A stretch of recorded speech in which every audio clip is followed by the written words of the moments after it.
This program is brought to you by Emory University.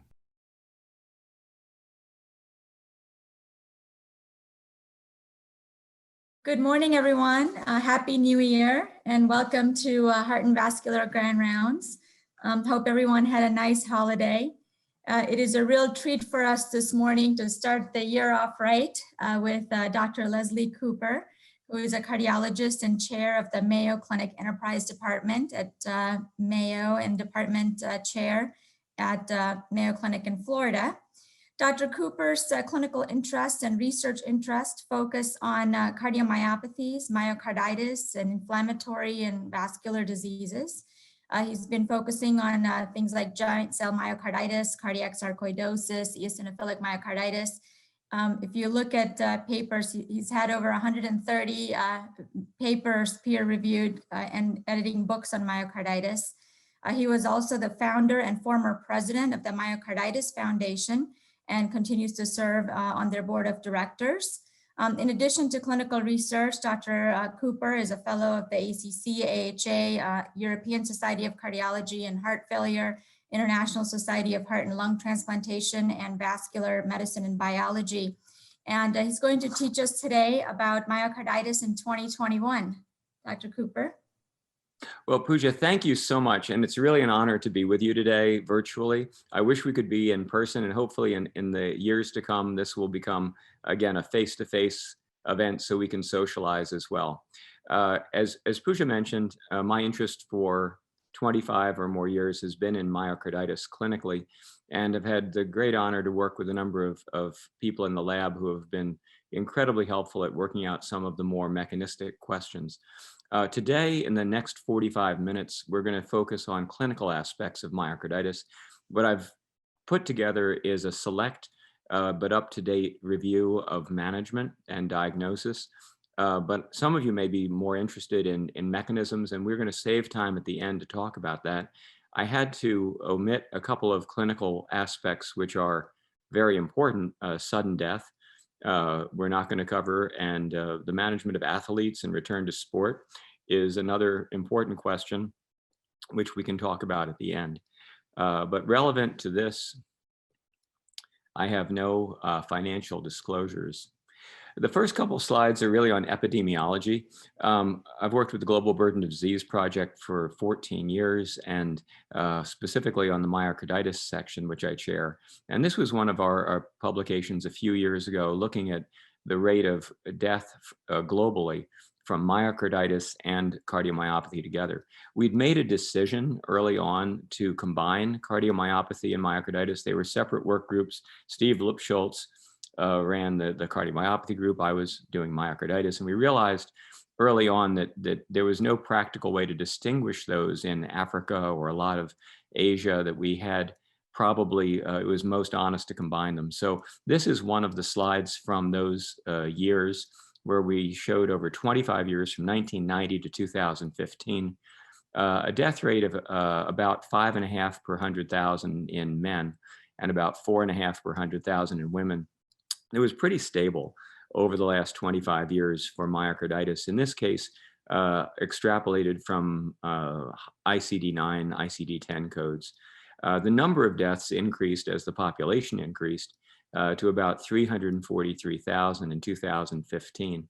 And you can see what the real point of this is, that there are many more deaths in men than there are in women. The blue at the top is higher than the red. Overall, in 2017, a couple of years later, we reported 3.1 million cases globally. That works out to about 22 per 100,000.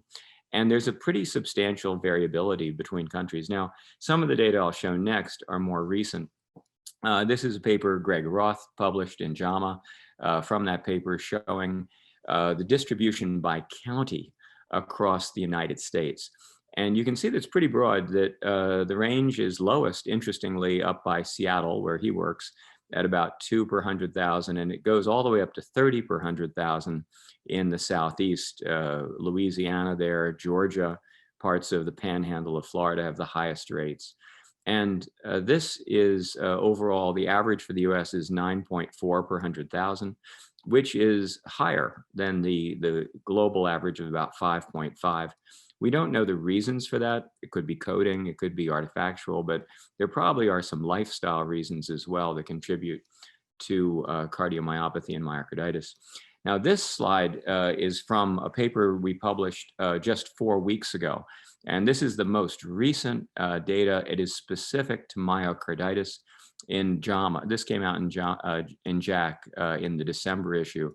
And you can see this figure from that paper shows a similar wide range of death rates from 0.1 to 6.7 per 100,000, highest rates being in Asia. A couple of important things to realize, although the death rate here is much lower, it's about a third of what we were seeing for cardiomyopathy and myocarditis together, and the total number of cases globally is about 1 million. This does exclude rheumatic carditis, and by definition in GBD, any death beyond 90 days of diagnosis is attributed to cardiomyopathy, not to myocarditis. It's a decision, administrative decision, that said that that myocarditis is always acute. It always ends at 90 days by definition. So I think we miss a few cases, they're misclassified, but this just gives you a sense of the global burden, 22 per 100,000. Now, let's move into the clinical syndromes.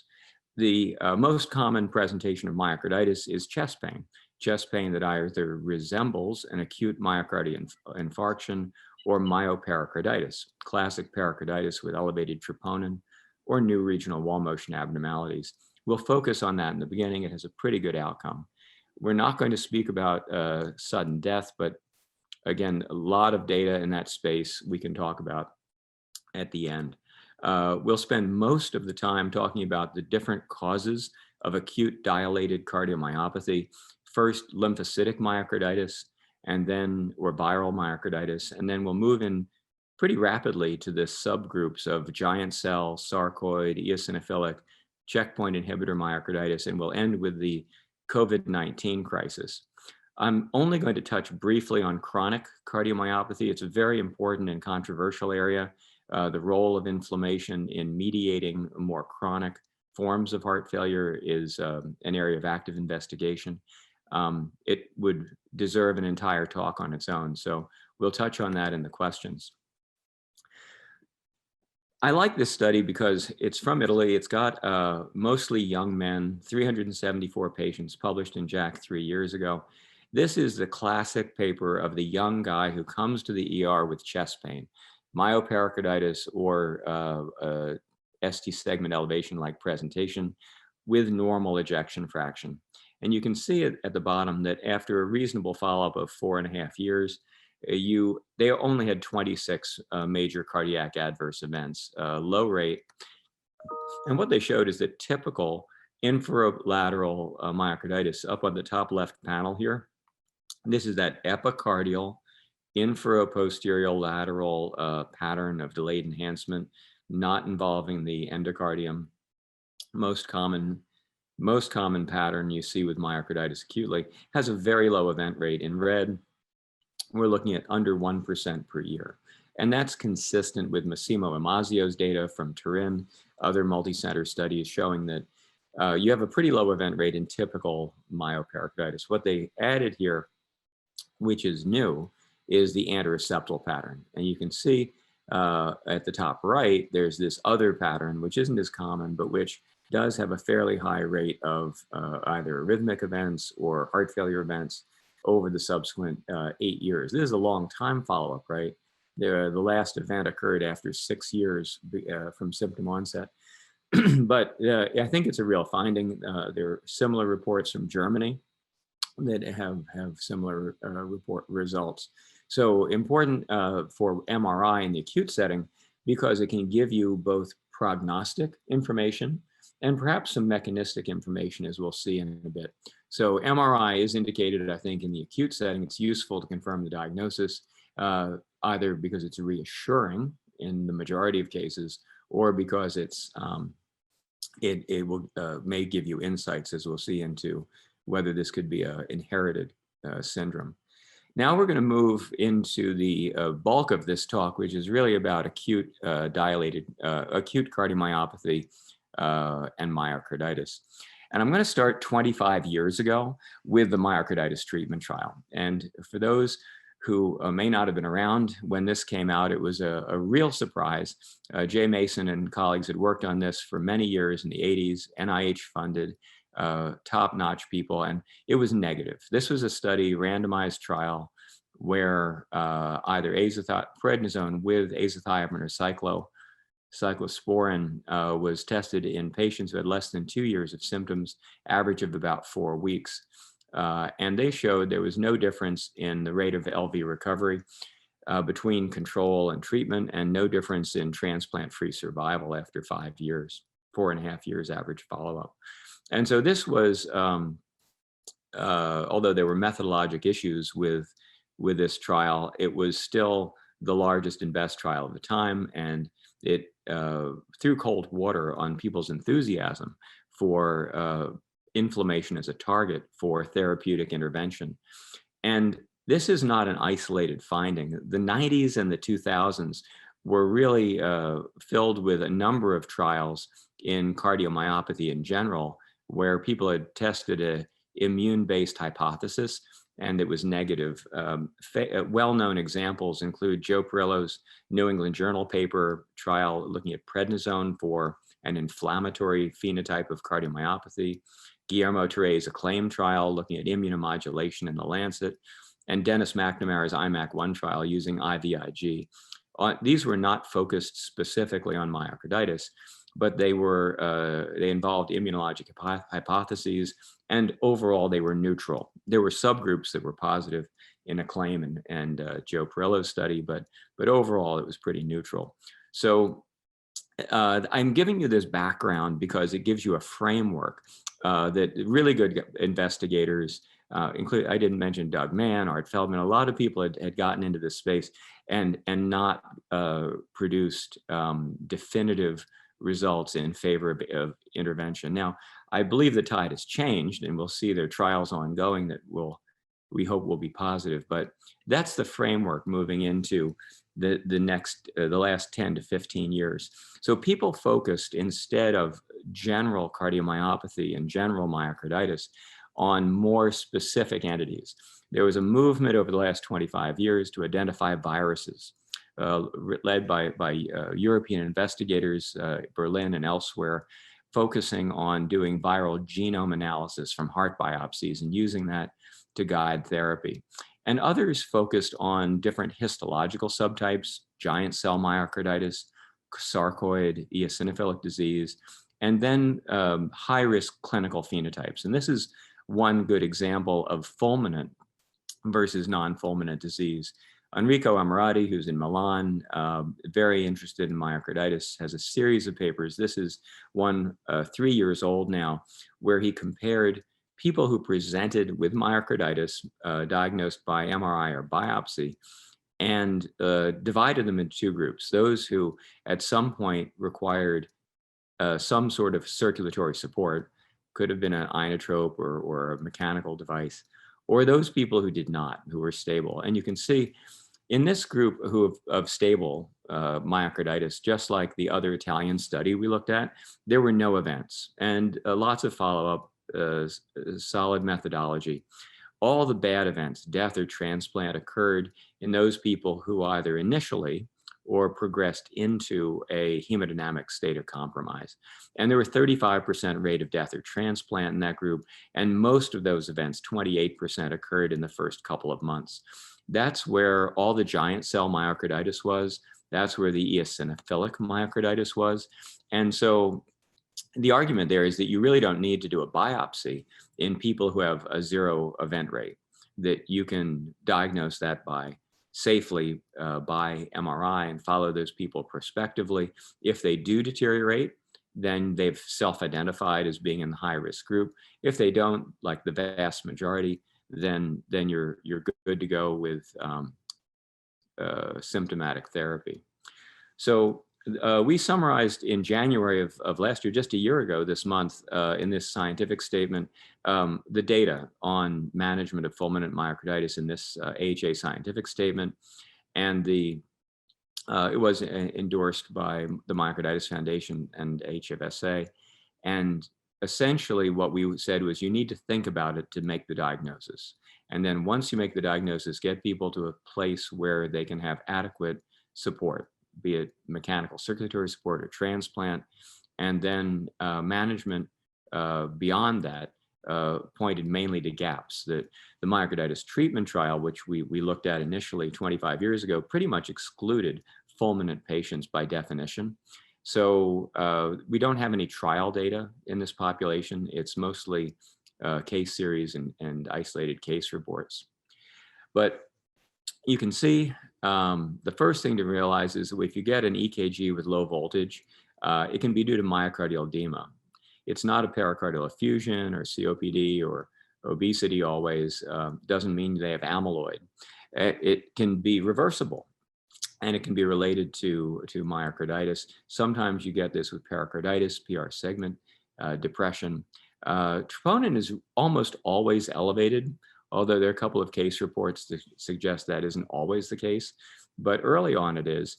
And the phenotype by echo, as Ken Boffman and others showed many years ago at Johns Hopkins, may show a normal left ventricular end diastolic dimension with somewhat thickened walls, which is much more typical of fulminant than non-fulminant myocarditis.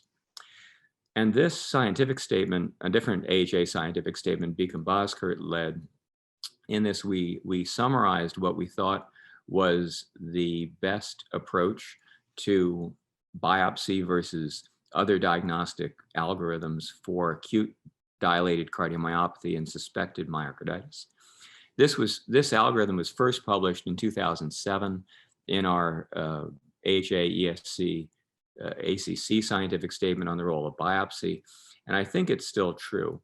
Others have studied this in other cohorts, that if you have an acute cardiomyopathy that is complicated by hemodynamic compromise, requiring inotropes, or sustained or symptomatic ventricular tachycardia, or high degree heart block, it's reasonable to go on to a biopsy. That group is where all the bad actors are. Enrico Amoretti's paper, Stu Russell's paper from Johns Hopkins on biopsy. A lot of others have supported this in their findings, and I think it's still true from our original description in 2007 that if you meet one of these 4 criteria, go on to biopsy. If not, maybe MRI will be helpful. This was 4 years ago we published it, and now with the more recent data showing that patterns of delayed enhancement can correlate with outcome, I think there's even more evidence that MRI is reasonable in the first few weeks in those hemodynamically stable people. So what diseases are you looking for? So now we're going to move from the general dilated acute cardiomyopathy suspect myocarditis into the specific entities. And I should add that by now, everybody would have gotten an echo. You would have excluded any structural problems related to valve disease or congenital heart disease, and you would have had some assessment of the coronaries to make sure it wasn't ischemic. But if you've got sustained symptomatic ventricular tachycardia, a rapidly progressive course, or failure to respond to usual care, the criteria that we mentioned, we'd identified this in our 1997 New England Journal paper on giant cell as being the distinguishing features of giant cell myocarditis compared to lymphocytic myocarditis. And then we prospectively conducted what was supposed to be a randomized trial. It ended up being more of a registry, although we did randomize some people. And of the screened patients with biopsy, it turned out that when we used these screening criteria, which we developed from the original registry, that about a quarter of them actually had giant cell on biopsy. So it seemed to be a reasonable way to screen. It turns out when others looked at these criteria, it wasn't just giant cell. That's where you got the eosinophilics and the sarcoids and other specific entities which you would manage with immunosuppression or other guideline-directed care beyond what you would do for a non-ischemic cardiomyopathy. So giant cell is a bad outcome. There's an 89% rate of death or transplant here in the registry, which the original registry, which was much worse than the outcome in patients with lymphocytic myocarditis. And although nobody has done the randomized trial to no immunosuppression, the other studies by Rina Kandelin, Jukka Lehtonen in Finland more recently show that when you do give cyclosporin-based immunosuppression to patients in a contemporary series with giant cell, that the rate of death or transplant is about 20%, which is a lot better than you can see in the blue curve there. And we have published a series of papers over the years. This is the first of them from about 18 years ago, showing that by biopsy that you can remarkably improve the inflammatory infiltrate over 4 weeks with a cyclosporin-based immunosuppression. And this is the last paper that we published on giant cell, which was in last month's issue of the Journal of Clinical Medicine. And this was just a literature review addressing a question that I think remains unanswered, which is, should you give immunosuppression to patients who are requiring mechanical support? If you have an Impella or temporary support in place, is the risk of, say, infection too great, or is the patient already too far advanced with such advanced heart failure that they will not benefit from immunosuppression? Certainly, that question comes up pretty often, and at least in this review of the literature with its potential biases, it looks like, as you can see on the right in the Kaplan-Meier curves, that if you give immunosuppression before or just after mechanical support, that the likelihood of surviving overall is better than if you do not give immunosuppression at all. Recognizing the literature is going to have biases, at least with a multivariable analysis, we got a p-value of 0.078 for immunosuppression use. So I would say there's a trend or maybe a hint of significance to giving immunosuppression before or right after temporary support. So that's the latest on giant cell. We can talk about what immunosuppressive regimens to use at the end. This is eosinophilic myocarditis on the top left, and there's a whole bunch of histologic forms. This happens to be the more typical finding that you see with adverse drug reactions, which is a perivascular interstitial eosinophil-rich infiltrate without much necrosis. And that is thrombogenic and it's arrhythmogenic. And you can see in Dr. Brambati's paper here from Jack that in that particular form of eosinophilic disease, in the bottom Kaplan-Meier curve, there was about a 50% rate of death or transplant or mechanical support after 4 months, most of those events being in the first month. And it's an important entity to remember. Adverse drug reactions in the heart are uncommon, to be sure, but if they do happen, they're one of the treatable and reversible causes. The outcomes here were much worse than in granulomatous polyangiitis or hypereosinophilic syndrome, less common entities, which tend to, I think, affect the endocardium and give you that more typical Loeffler's endomyocarditis with the apical thrombotic eosinophilic pattern. Very different entities. This is just one example of drug hypersensitivity, Clozapine. I talked to our chair of psychiatry about this. Does he ever really see these cases, or are they just something you find in the literature but never observe? And he's actually seen 2 cases himself. So it does occur. Most of the cases I've seen are related to smallpox vaccination, but this is, Clozapine is certainly one of the diseases that'll give you, one of the drugs that'll give you myocarditis. And the fatality rate's really high, 25%, with most but not all in the first 2 months. The other clinical pearl I want to share with you is that you don't always get eosinophilia. That the classic triad of elevated liver function studies, rash, and eosinophilia doesn't happen most of the time. And you can miss it if you rely on eosinophilia. The most important thing is to see, is there a drug, a penicillin, a sulfonamide that was given in the couple weeks before the onset of cardiomyopathy. So let's put this together. And this is a slide from Circ Heart Failure we published, I think 2 months ago. And this was a consensus document that took, I'm going to say, a year and a half of spirited argument between colleagues in Europe and North America to come up with one figure that would summarize what we could all agree on. And I think it's interesting to go through in a little bit of detail. This is a management figure. It's about acute myocarditis, and it puts together our recommendations at this point based upon a lot of the data I just showed you.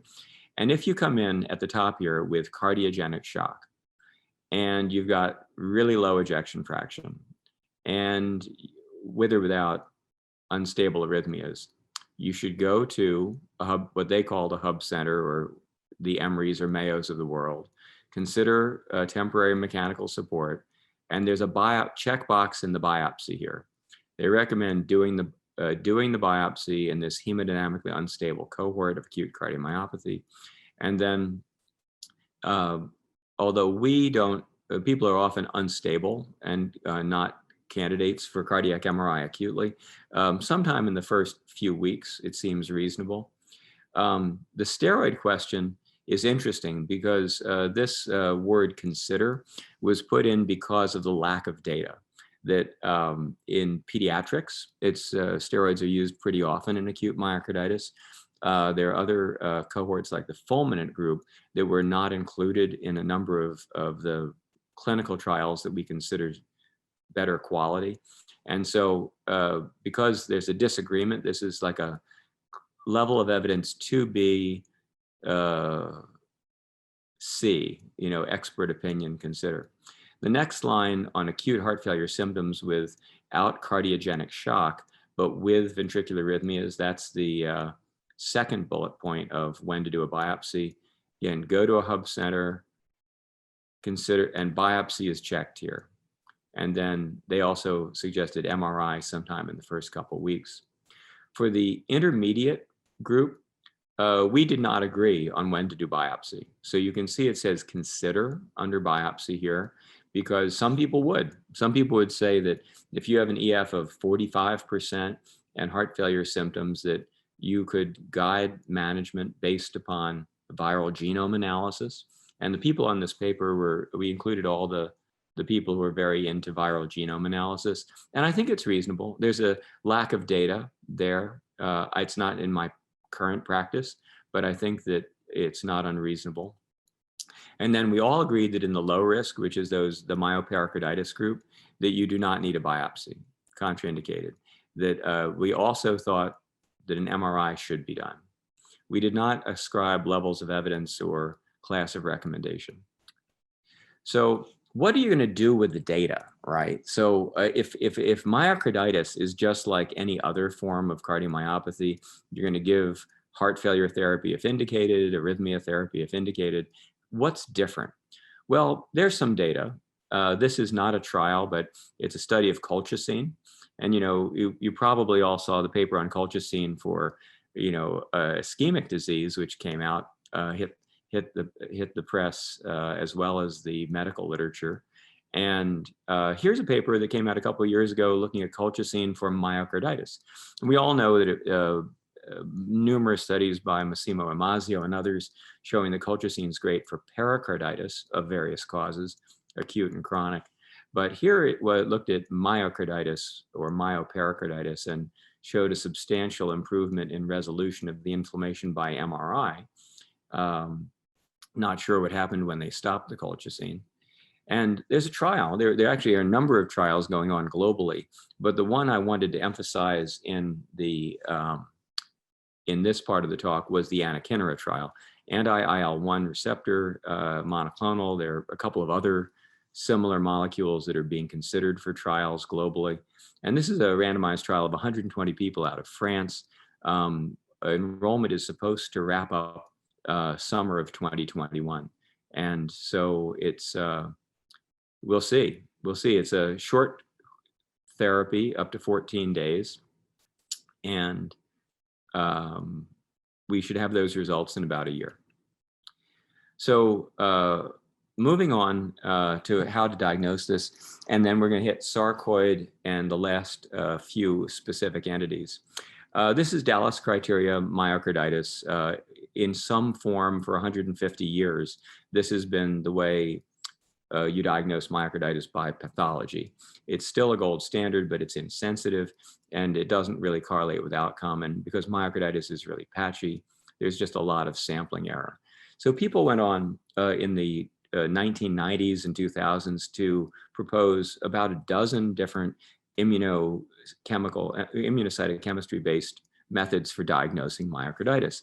And if you look in most of the literature now, all of the literature out of Europe, it's really based on this criteria, which is the number of CD3 positive T cells or CD68 positive macrophage monocytes here in the tissue. Greater than 14 per high-powered field is one of the more popular criteria, but there are actually about a dozen. And there are two studies now, one out of Germany and this one more recently out of Japan, showing that over the course of a decade, if you have more inflammatory cells on your biopsy, then the likelihood of death or transplant is greater. But it takes about 10 years to get a significant p-value, and the curves don't separate till about 5 years, right? So it's really about 4 to 5 years they separate out after the biopsy. That's a very long time to be on immunosuppression. So there are proposed studies to do longer-term immunosuppression in this setting. It's going to be one of those situations where I think you have to really weigh the potential toxicity of the therapy against the potential benefit. But it's conceivable with anakinra or other canakinumab that you could have a meaningful impact at pretty low risk. So a couple of other things. First is genetics. There's a whole bunch of papers. This is the first one 5 years ago, but there are at least 4 or 5 in circulation and Circ research in the last year, looking at the overlap of genetic cardiomyopathy genes, primarily desmosomal genes, with recurrent myocarditis. We have one of those papers that's in review right now. Basically, 3 to 8% of the acute myocarditis might have one of these potentially pathogenic genes. And there are a number of different papers. Most of them are focusing on desmosomal genes. I'm showing this mainly for information. We haven't changed recommendations regarding when to do genetic testing, but in my practice, if I have a family who has multiple affected members with myocarditis, and I do, then I'll do genetic testing. And I have a guy, I follow him in Tampa, Florida, whose daughter and his father are both gene positive, and he's had recurrent myocarditis for 20 years. So the last topics are sarcoid. We're going to go over briefly sarcoid. This is really more of a chronic cardiomyopathy, but there are occasional cases that are fulminant. One this week, actually, in Milwaukee, I was involved with. But the diagnosis is not usually made by biopsy because it's a very focal disease that doesn't always affect the RV septum, where you can get a bioptome. And so there are clinical criteria based upon imaging and extracardiac biopsies. This is one of the more popular ones from the Heart Rhythm Society. And if you look at Rena Candelin's thesis, this is from her PhD thesis, she's been interested in giant cell and sarcoid for a while. You can see the base of the septum is really the most common area that's affected, as well as the free walls of the left and right ventricle. It's one of those diseases, along with ARVC, that can just trash your right ventricle almost in isolation with normal coronaries. Very interesting pattern. You can get aneurysms out there, occasionally isolated atrial disease. And when they looked at systematically doing heart biopsies in the left and right ventricle in people who had had heart block, they found that 25% of the young people under age 55 who had no other reason for heart block had giant cell or sarcoid. Again, pointing out that there's a subgroup of these idiopathic heart blocks not related to Lyme disease or connective tissue disease, which you could impact based upon, you get information that's both prognostically useful and therapeutically important in that setting. So important to remember that. There's a patient of mine from Chicago. You can see the basal septal aneurysm thinning here, going in the wrong direction in systole. This is, she's on the transplant list currently, but she did pretty well for a number of years with immunosuppression. Very classic picture of sarcoid, in this case, biopsy proven. We use PET scanning in sarcoid. This is a dual isotope PET scan with FDG for glucose uptake on the right and ammonia for perfusion on the left. And you can see the match defect in the short axis view at the anteroseptum. Very classic for sarcoid in this setting. I won't go into the details. There's a whole discussion we could have about when to do it. We also do EP-guided biopsies. This is an electrogram of the right ventricle showing fractionated signals. It turned out, after this is a patient from this year, we did it in Florida, who we were unable to get a biopsy in the area of signal abnormality because of the inability to move the bioptome to where the abnormalities were. You could move you could get the mapping catheter, you could flex, but you couldn't flex the bioptome.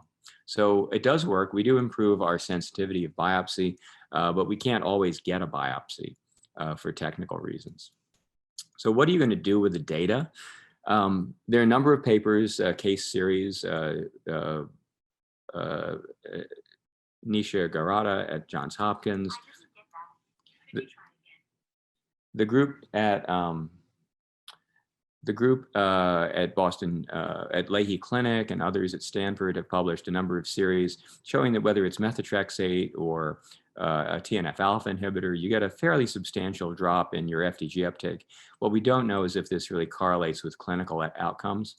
The CHASM trial is being run by David Burney in Ottawa. To answer that question, it's prednisone methotrexate versus prednisone for sarcoid. Multi-center study, 194 people enrolling is the target. I'm not sure where they are with enrollment, but I applaud him for doing what's a really hard study, and nobody else has really jumped in to do it. So in the last couple minutes here, we have about 5 minutes left. We're going to cover checkpoint inhibitor myocarditis. This is important. All of you who work in heart failure or work in cardio-oncology know that there's a huge use of checkpoint inhibitors, nivolumab, ipilimumab, targeting PD-1 ligand, and CTLA-4 currently. LAG-3 is coming out. And the rate, initially the studies showed pretty fulminant and severe myocarditis. I think more recent studies suggest that the rate of myocarditis is a bit lower than 1%. Maybe if you use both a dual checkpoint inhibitor strategy, you can get up to 1%, but it's more like 1 in 300, I think. But nonetheless, it can be very severe. You can get cardiogenic shock, heart block, and a sudden death. And so it's important to think about it. It mostly occurs in the first 4 weeks after the initial dose. But there, again, like with all these drugs, there are a few late cases. But importantly, very high event rates. And when you do encounter this, stopping the drug and giving high-dose corticosteroids is the treatment. You can see this is one of 3 guidelines that suggests 1 to 2 milligrams per kilogram of methylprednisolone, and then adding a second agent if that doesn't work. So the last slides here are actually on SARS-CoV-2, COVID-19, this year's unfortunately highest profile disease. And we initially published this in Circulation, just describing the spectrum of what had been reported in the first 2 months of the pandemic. By now, everyone's familiar with the presentations in the elderly group of patients in the hospital with comorbidities. This is a group, once they start to deteriorate from a respiratory standpoint, who can run into substantial cardiac complications. They can thrombose, they can have emboli, pulmonary emboli, as well as microvascular thrombosis. And in this milieu, you can occasionally get an acute STEMI or myocarditis. It's really hard, in my experience, in the hospital to sometimes distinguish a stress cardiomyopathy from demand ischemia from myocarditis. And in the late stages, it may not make much difference. I think that what we've realized is there are multiple mechanisms. This is from that original paper. Myocarditis, which is the topic of this talk, is not the most important. It's probably a small factor in some people, but I would contrast that with the pediatric population where the multi-system inflammatory disease, Kawasaki's like syndrome, can have myocarditis and coronary aneurysms. Far, far less common disease in pediatric. Cardiac involvement is less common in kids than it is in older adults. But amongst that small cohort, inflammation is probably a more important mechanism. The athletes, there was a huge controversy this year about athletes and myocarditis. I'll spare you most of it. But bottom line is that a small percentage of athletes, some symptomatic, some asymptomatic, will have MRI findings suggestive of myocarditis. The correlation between myocarditis and clinical outcome is not established, and the event rates are going to be very low. So you need very large studies, not one or two centers, but like the entire NCAA or the entire Big Ten and Pac-12 to be able to systematically identify outcomes that are meaningful. But mostly, a lot in the older population, the MRI findings may be pre-existing. Some of them may be acute, and in the younger population, the MRI findings are relatively infrequent and of uncertain significance. This paper, which is under review, hopefully it'll be accepted in the next couple weeks, shows that you can infect cardiac myocytes with the SARS-CoV-2 virus. They're mostly described up until this point in inflammatory cells, the mononuclear inflammatory cells illustrated in panel B up here. The green is the nucleocapsid protein, but you can infect myocytes and you can cause some damage. But it's just, it's not like a Coxsackie virus where it's pretty fulminant, it's more subtle. And so the final slide of this talk is here. This is in review, it's in press. It's an editorial I wrote with Matthias Friedrich on chronic COVID, and a paper coming out suggesting that there is a moderate rate of cardiac injury by MRI, again, of uncertain clinical significance. But when you combine it with the other papers, I think, that are also coming out in press, of the universe of acute COVID-19, a minority of people, depending on your comorbidities, will get some acute cardiac injury. Now, again, that's not myocarditis. It could be ischemia in the setting of vasopressors. It could be a Takotsubo-like syndrome, but you can get a substantial minority do get some cardiac injury, and then an overlapping group gets chronic shortness of breath, dyspnea, and failure to recover timely a couple months or 3 months out. And that's multifactorial, and it overlaps a little bit with acute cardiac injury, but not completely. And so the picture here is that there's a lot of data yet to be gathered about the mechanisms of post-COVID-19 syndrome.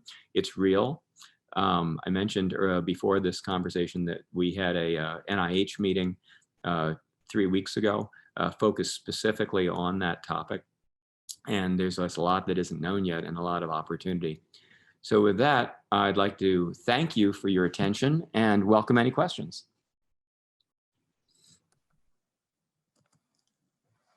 Thank you for that great overview and getting us updated and up to speed on this topic. As people are typing in their questions or texting them to me, I'll start off with a question. So if somebody comes in, a young patient who has myocarditis, chest pain, you get an MRI, troponins elevated, and EF is low normal. So let's typically, we give them a beta blocker for the symptoms. So how long in your practice do you keep them on the beta blocker? Because let's say, after a few months, they're better, they're not having any more symptoms. Do you take them off? Yeah, it's a great question. Like, we don't have a TREAD-HF trial for this, right?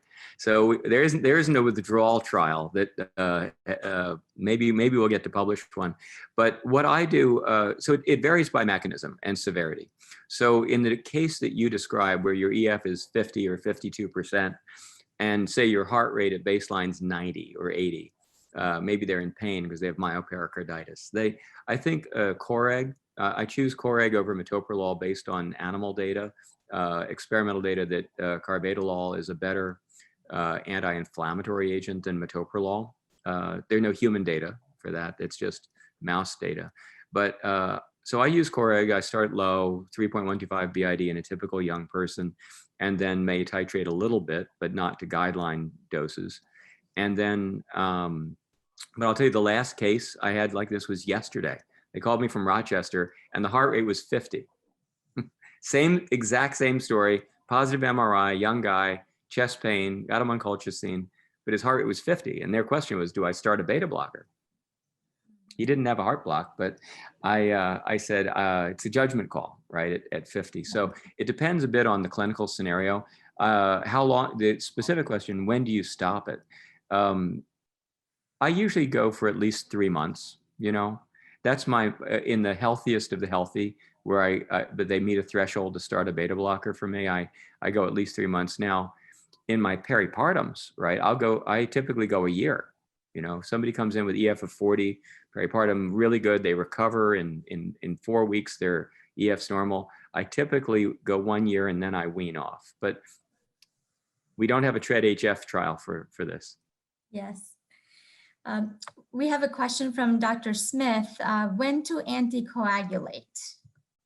Oh, that's such a great question. You know, so, you know, it depends on mechanism, right? So the eosinophilics, if you get a hypereosinophilic syndrome with endomyocardial disease, I typically anticoagulate that setting because you do have a pretty high rate of embolism in my experience. I have not routinely anticoagulated the sarcoids or the giant cells. If you have an LV aneurysm, you know, where you're getting thrombus and you have a nidus or a potential nidus, my threshold is a lot lower. And then you get the SARS-CoV-2 group where our current guidelines are based upon the levels of D-dimer, right? Not specifically on cardiac. So short answer is a little bit variable, but for routine, I don't use the things I don't use. I don't use the EF or the troponin as a specific guide so much as I would use the mechanism of a thrombogenic mechanism like SARS-CoV-2 or eosinophilic, where I would lean toward anticoagulation. Thank you. Dr. Jonathan Kim has a comment. Go ahead, Jonathan. Thanks. Can you guys hear? Yeah. Yes. Yes. Thanks, Pooja, and thanks, Dr. Cooper. That was a fantastic overview. I agree. I really appreciate that. I just had a quick follow-up comment.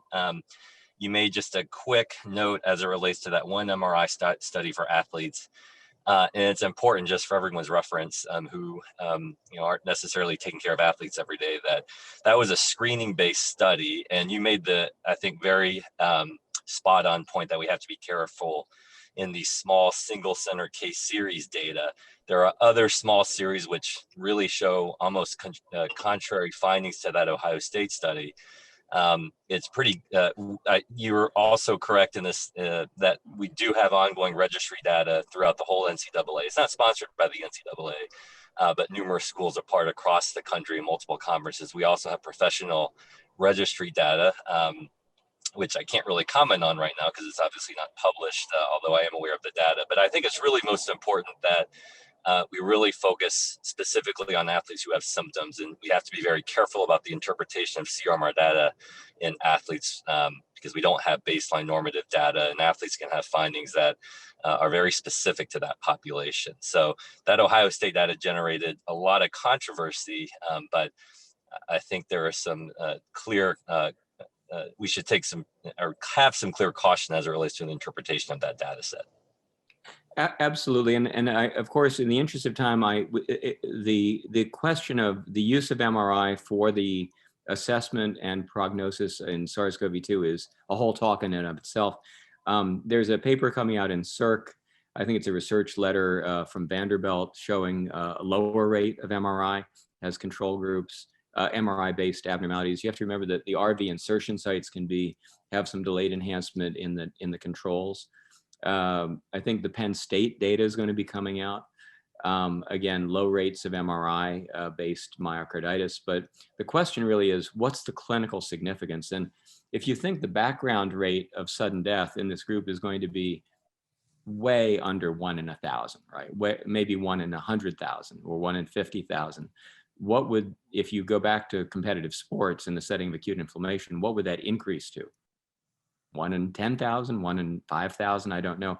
But the numbers are on a scale where you need a very large population followed for a reasonable period of time with good follow-up. So that's where I think, and of course, the absolute degree of injury is much lower than in older people who have pre-existing atherosclerosis.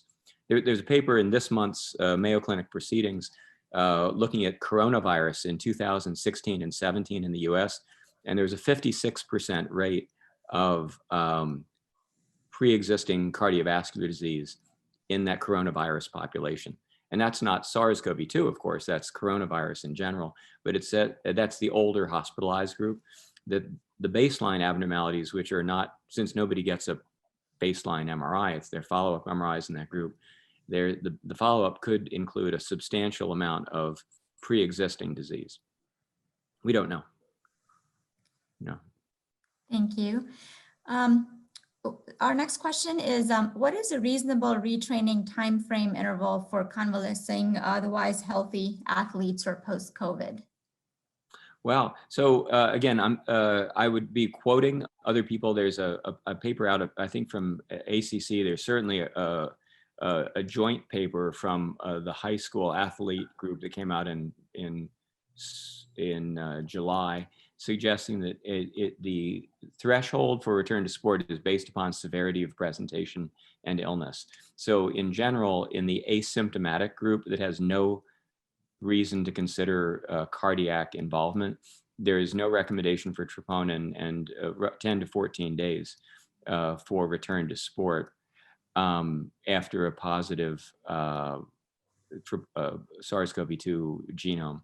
Then if you get sicker, so like there's a gradation, like if you have cardiac symptoms, if you have, cardiac with elevated troponin or cardiac with lower ejection fraction, each in the algorithm, which I don't have in front of me, there's progressively more testing and evaluation to be done before return to sport. Again, not upon a lot of data. Pooja, can I just make one follow-up comment as well? And it's just because I was a part of the group that wrote the guidelines, and appreciate the interest in this. And Dr. Cooper is absolutely right. We wrote these recommendations actually back in May, and then we updated it in October. These are in JAMA Cardiology for those who are interested. But certainly, we do not feel in the sports cardiology community that those who are asymptomatic require in-depth cardiac testing. And initially it was anybody who had symptoms, and now we feel it's more concerning for those who have certainly cardiovascular symptoms or those who have more systemic symptoms. Still a bit of a conservative recommendation for a troponin, an ECG, and an echocardiogram, CMR, to be dictated by the clinical concern for the specific presentation for that athlete. But again, these are consensus recommendations based off of our own clinical experiences, seeing a lot of athletes who are returning to play. But we certainly look forward to much more data to help guide these recommendations. Yes. Dr. Cooper, you mentioned you were on vacation last week, but sounds like you had a busy, people were calling you from all over asking cases and questions. We have, there's another question that's popped up by Dr. Casamatas. What is your level of concern for COVID vaccine-associated myopericarditis? Any added concern for this for those who are already infected without realizing it and then get vaccinated? So I'm sorry, is the question about the risk of vaccination? Your concern for COVID vaccine-associated myopericarditis. I don't know that it's ever been reported. All right.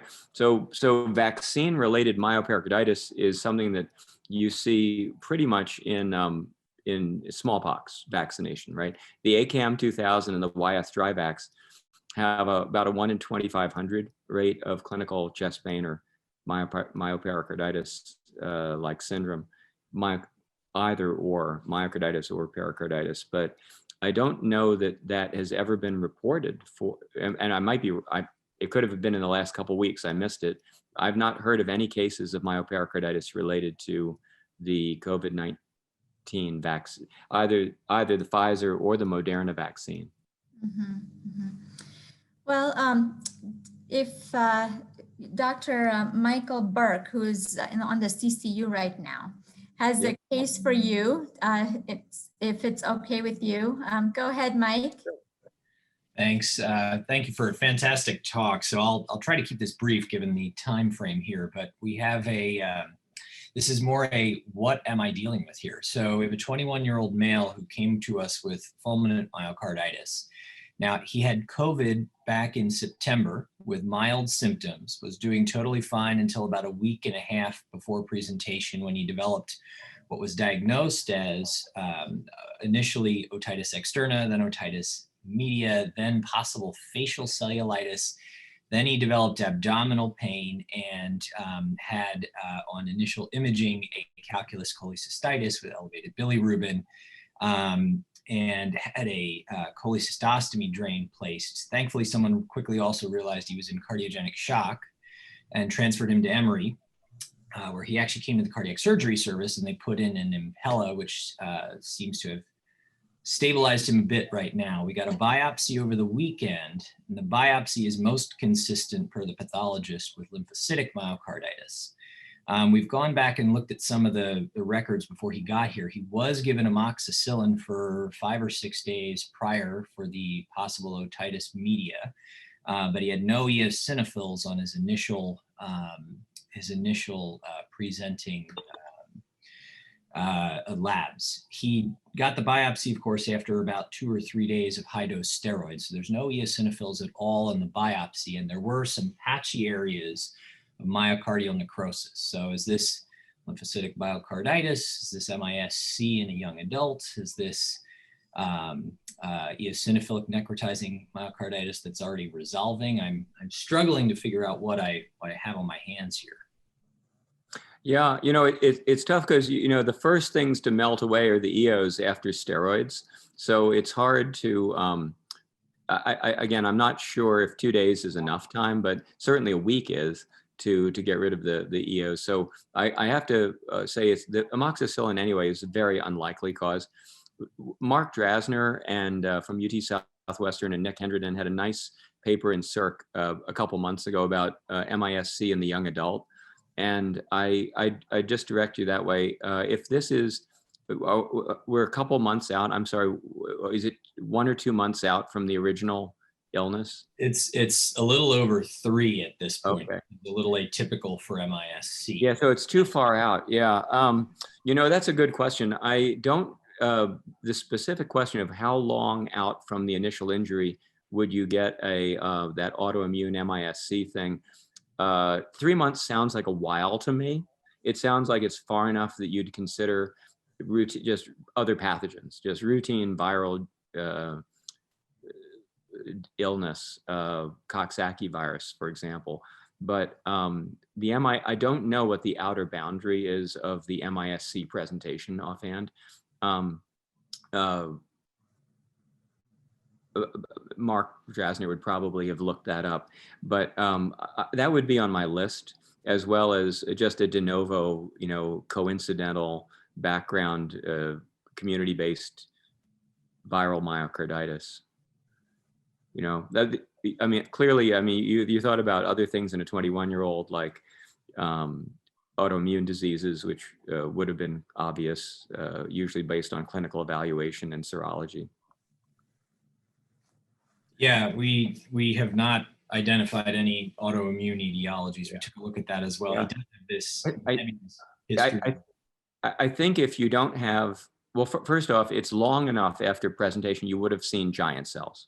So it takes 2 weeks for the giant cells to form. So sometimes if you get somebody in the first week, they haven't developed yet. And you can get a really fulminant necrotizing lymphocytic myocarditis with EOs that will become giant cell in a week or two. But that's this is outside of that window.